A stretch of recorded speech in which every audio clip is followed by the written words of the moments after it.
my name is Olivia Ghysens. I'm a neuropsychologist. I've been working in the field for 20 years now with people with brain injuries, but also with people having dementia. And for the last 10 years, I've been working at the memory clinic in Cliniques universitaires Saint-Luc in Brussels. I'm delighted to have been invited to share with you the needs that express the patient I meet in consultation. I've been asked to talk about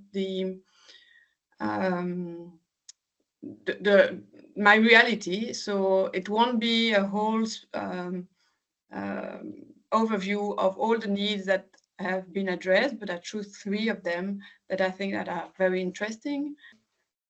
The memory clinics offer treatment for patients. The aim is to help people implement strategy in daily life that will enable them to keep doing their daily activities as long as possible. But the memory clinic also offers psychoeducation for the caregiver, assistance for social formalities and home help, and adapting the house if necessary. So it's a really multidisciplinary approach with a neurologist, neuropsychologist, social worker, and an occupational therapist in the team. And it's designed to help people with early stage dementia living at home and for their caregivers. So it's also very important for the health insurance. They ask us to help people stay at home and living in the best condition possible.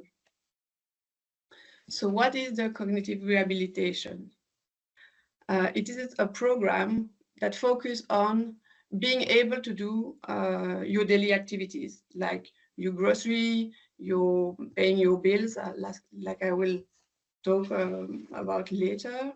The objectives are tailored to the wishes and needs of the patient and the caregivers. So they can ask whatever they want, what is important for them, what is meaningful, and we'll see how we can achieve them.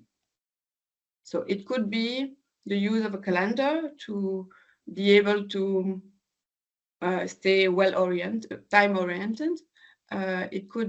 The calendar also help the patient to manage his program. It also reduce frequent question about what is planned for the day or what have we done yesterday or things like that. It could be also the use of the smartphone, because sometimes the disease, even in the early stage, affect the way people can make calls, use their WhatsApp, emails, make phone calls. It could also be relearning specific information. For example, last week I had a patient with an early stage Alzheimer's disease. He stays quite independent, but he doesn't really remember who are his grandchildren. So when he sees them, he doesn't really know which is the son of which of his own sons or daughters.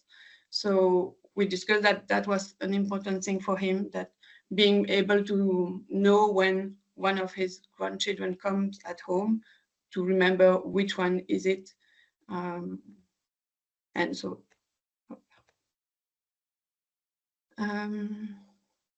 the program, well, from my knowledge, this is the only program in Belgium that aims to improve autonomy for people with dementia.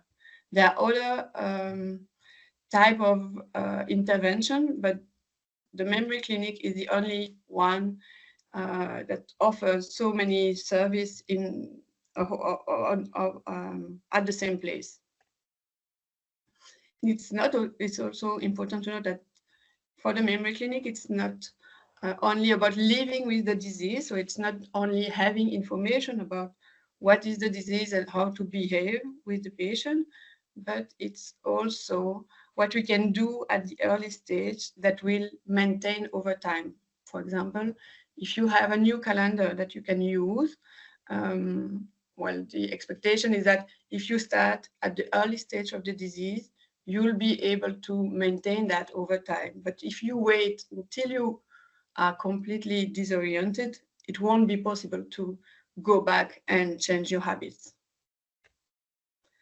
The memory clinic offers only 25 sessions, so we have to be fast and quick to reach the goal that we choose.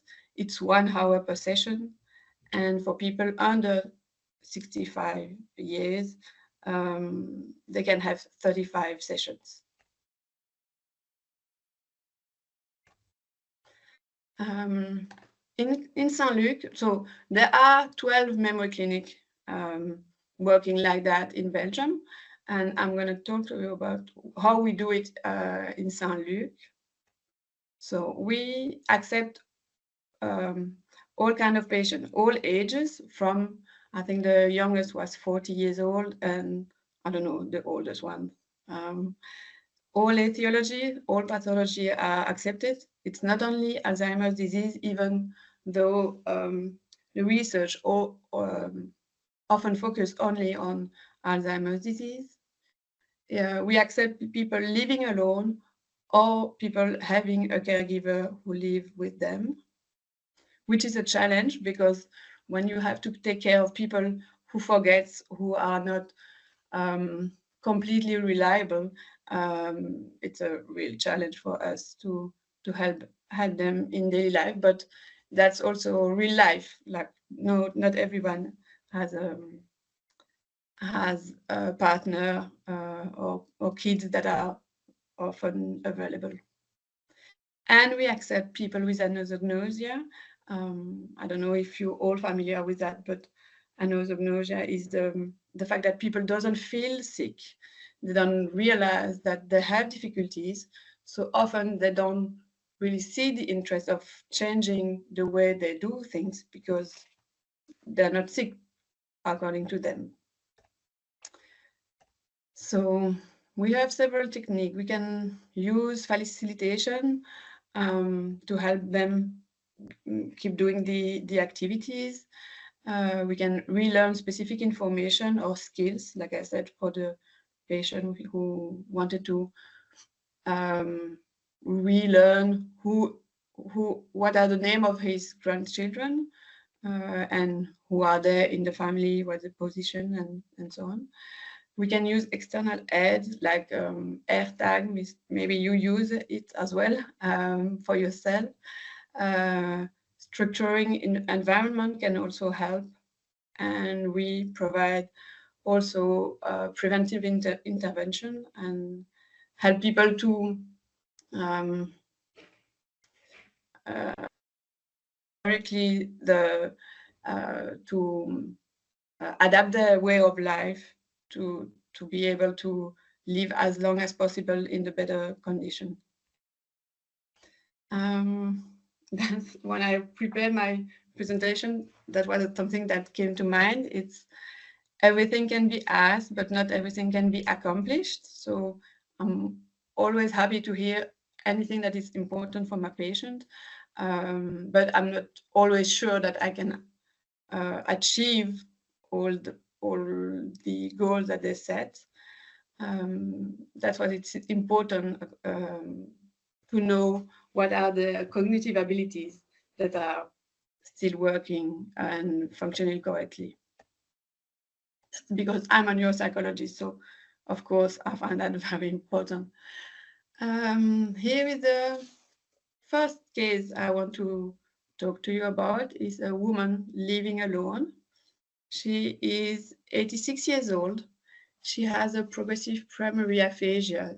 It means that she mainly has difficulty with language. So she doesn't find easily her words. She doesn't finish her sentence very easily, but her communication are still okay. I understand her.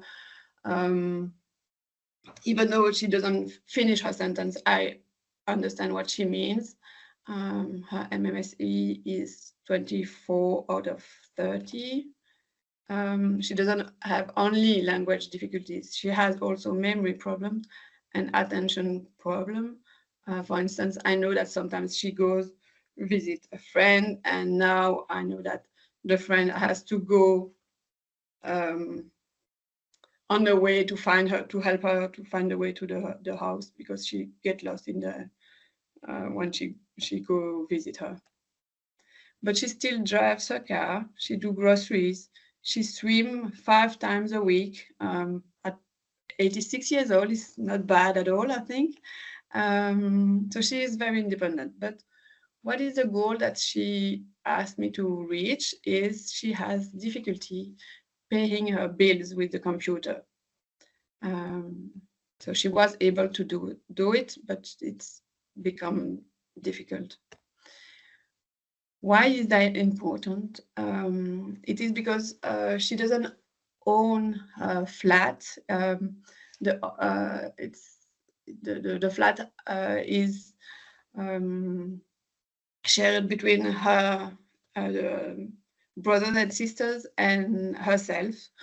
And the speech therapist would like, she reached out to me and wanted to put this lady under personal and property administration.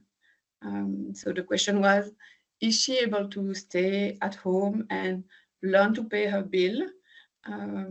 Because the patient herself, she said that she was afraid that if her brother and sister learn that she has a disease, they would put her in a home care facility. And even if a lawyer take care of his financial, I'm not sure that the lawyer would let her live in her apartment. Olivia, I'm really sorry for interrupting you, but we're Yes. already beyond the time. So if you can wrap it up Okay. quickly. Thank you. Okay.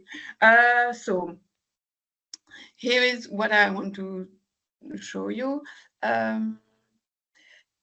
Here is the layout when you have to pay the bill on your computer. Here is on the tablet.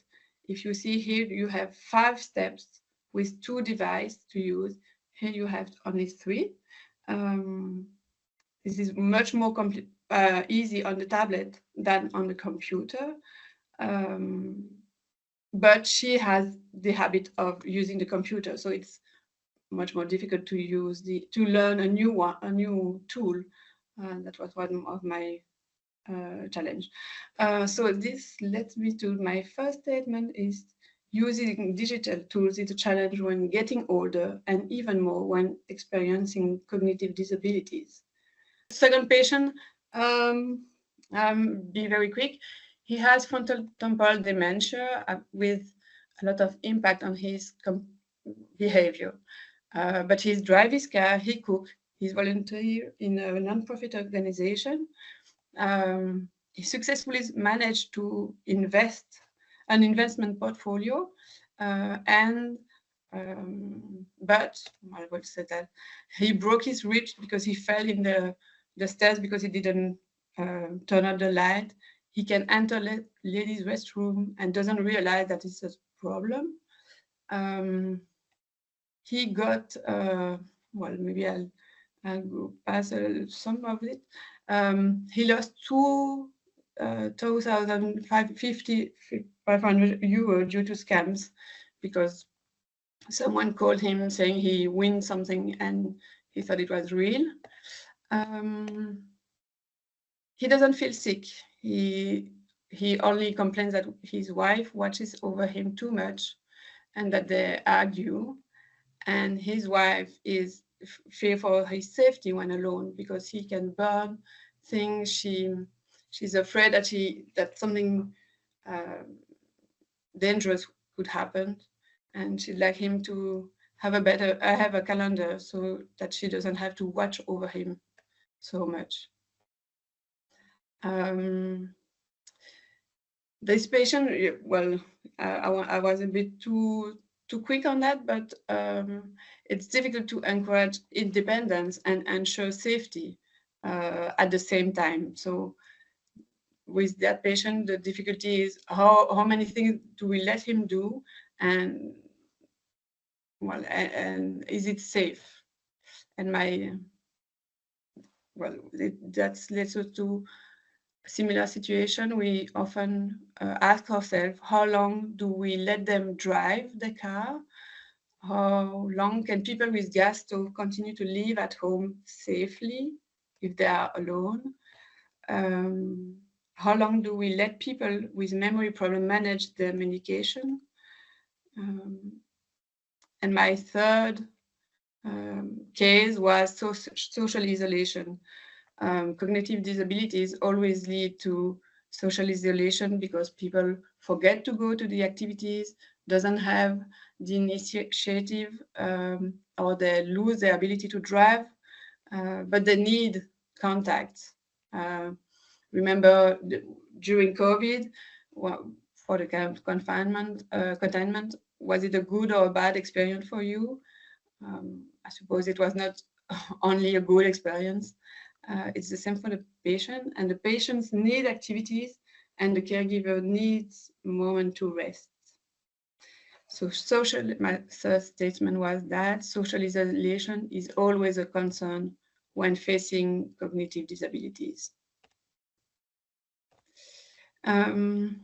So this was my conclusion. It's possible to improve everyday abilities. My patient, she can pay her bills now, and she's still living at home. It has been 2 years that I'm following her. Cognitive rehabilitation is effective and has shown interesting results in many areas of life. And cognitive disorder can have a subtle effect on everyday functioning. So sometimes you can be the second patient with the frontotemporal dementia. He went alone on the consultation in another hospital, and the conclusion was that he was not sick. He has no disorder. But then we met him in a second time with his wife, and we understood that something was wrong.